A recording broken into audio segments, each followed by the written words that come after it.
Je vais te montrer comment déterminer qu'une suite diverge en plus l'infini en utilisant la définition du cours. Pour faire ça, on va se baser sur cet exemple, donc une suite assez simple à manipuler, un égale 2n carré moins 3.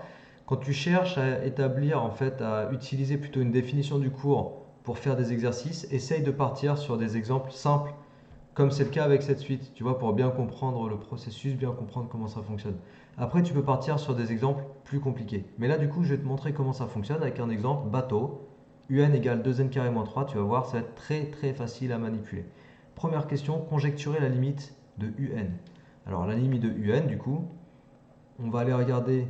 Alors, un, c'est 2n carré moins 3. On va aller regarder u10, u100, u1000, u5000. Et donc essayer d'analyser comment se comportent les valeurs des termes de cette suite. Ok? Alors, U10 c'est 197. U100 c'est environ, bah non c'est même pas environ là, c'est égal. U100 c'est 19 997. U1000, U1000 ça te fait 1 10 puissance 6 je crois. Ah, j'ai un problème de calculette. Alors, U1000. Bon bah tant pis, on va le faire à la main parce que mes calculettes ne fonctionnent plus. Donc pour faire U1000, tu fais 2 fois 10 puissance 3 moins 3. Ça te fait 10 puissance 3 carré, pardon. Donc ça te fait 2 10 puissance 6 moins 3. Effectivement, ça fait environ 2 10 puissance 6, carrément. Environ 2 millions, quoi. Puis U5000, on va faire pareil de tête. Ça fait 2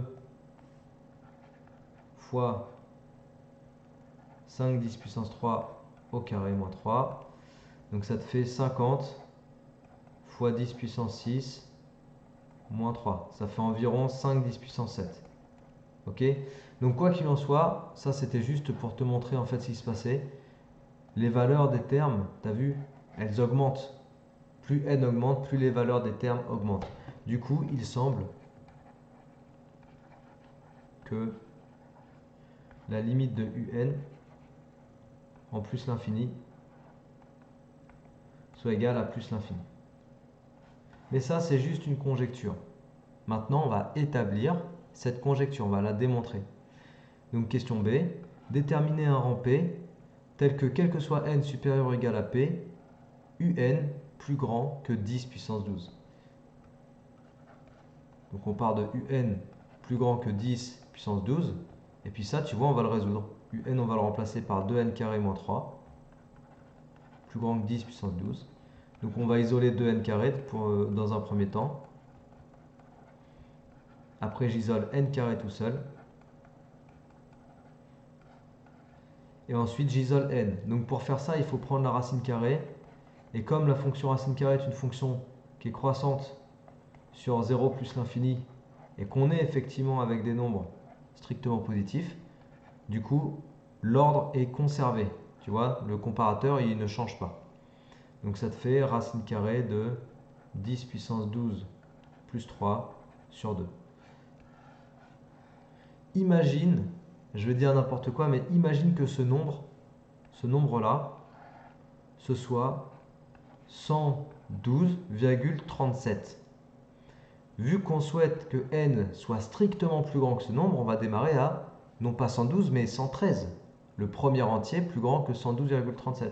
Comment je fais pour dire que je démarre à 113? Je dis que je prends la partie entière de 112,37 et que j'ajoute 1. Tu vois, la partie entière de 112,37 c'est 112. Plus 1, ça me fait 113. Tu vois le topo? Donc ça, en fait, pourquoi je te le dis? Parce que du coup, vu que moi je sais pas que ça fait 112,37, je sais pas ce que ça fait en plus, mes calculettes elles m'ont lâché. Donc en gros, je sais pas combien ça fait, mais par contre je vais juste te dire que je vais prendre la partie entière de ce nombre, ajouter 1, et que ça je vais l'appeler P. Voilà. Et du coup je vais conclure que quel que soit n supérieur ou égal à P, J'aurai donc, si tu remontes le fil des événements, si n est supérieur ou égal à p, un est supérieur à 10 puissance 12. Quel que soit n supérieur ou égal à p, un est supérieur à 10 puissance 12, ce qui équivaut à écrire que un est dans l'intervalle 10 puissance 12 plus l'infini. On est OK? Donc voilà ce qu'on vient d'établir. On vient de trouver un rang P à partir duquel tous les termes sont plus grands que 10 puissance 12. Donc t'imagines, ça veut dire que, imagine que ce nombre-là, que P ce soit égal à allez, 1505, peu m'importe de toute façon, le raisonnement ne change pas. C'est-à-dire que si tu te mets au-dessus du rang 1505, tu es sûr que un est plus grand que 10 puissance 12. C'est énorme. Donc maintenant, on va faire le même raisonnement, mais cette fois-ci, on ne va pas fixer la valeur de P. On va pas fixer la valeur de, on va pas fixer de valeur ici, on va mettre grand A, n'importe quel réel, celui que tu veux, aussi grand que tu veux. On va montrer que peu importe la valeur que tu as ici, tu peux toujours trouver un rang P à partir duquel tous les termes sont plus grands que le nombre que tu mets ici. On va voir ce que ça implique concrètement. Donc je vais résoudre un strictement plus grand que A. Alors ça fait quoi? Ça fait 2n carré moins 3 plus grand que A. Donc 2n carré plus grand que A plus 3. C'est la même chose, hein. Je résous exactement la même inéquation. Je vais juste te prendre le cas de figure ici, j'aurais dû le préciser.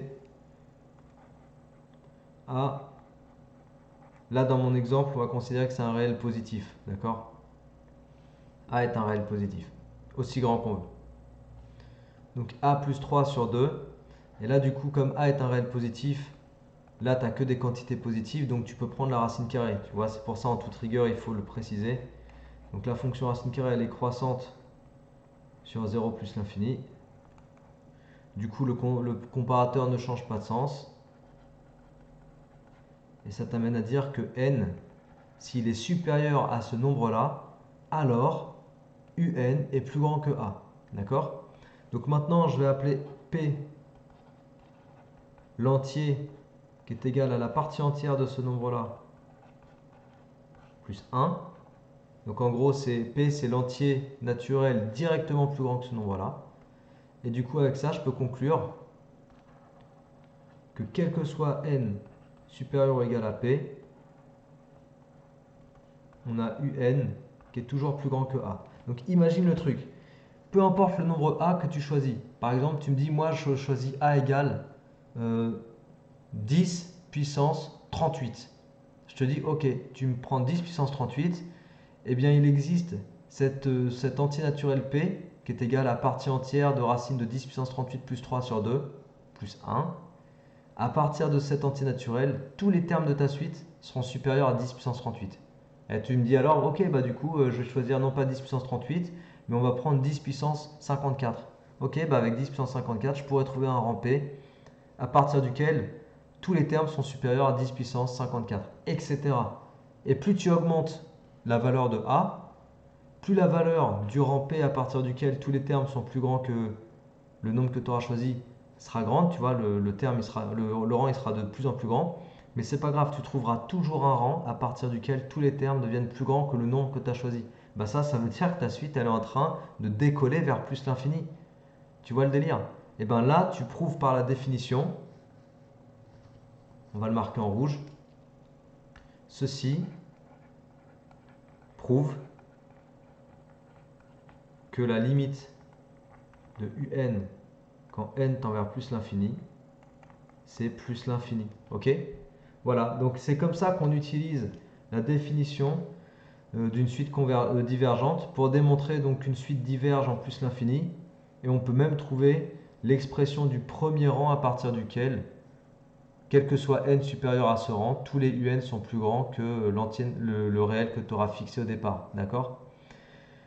Voilà pour cette démonstration, ou plutôt cette utilisation de la définition du cours. Tu vois, sur un exemple assez simple, comme je t'ai dit, il faut toujours partir d'exemples simples pour appliquer ton cours et comprendre clairement ce genre de définitions, qui ne sont pas des définitions aussi simples que ça à manipuler, sauf quand tu les appliques sur des exemples très simples. Mais surtout, ne les apprends pas par cœur, ça sert vraiment à rien. Il faut que tu les appliques avec ce genre d'exercice. Là, c'est très très utile. Voilà, donc j'espère que ça t'a plu, que ça t'a permis de mieux comprendre. N'hésite pas à t'abonner à la chaîne, comme ça tu as toutes mes vidéos au fur et à mesure et partage aussi mon travail, c'est toujours plaisant pour moi. Et puis bah, d'ici là, je te souhaite bon courage et je te dis à la prochaine. Allez, ciao!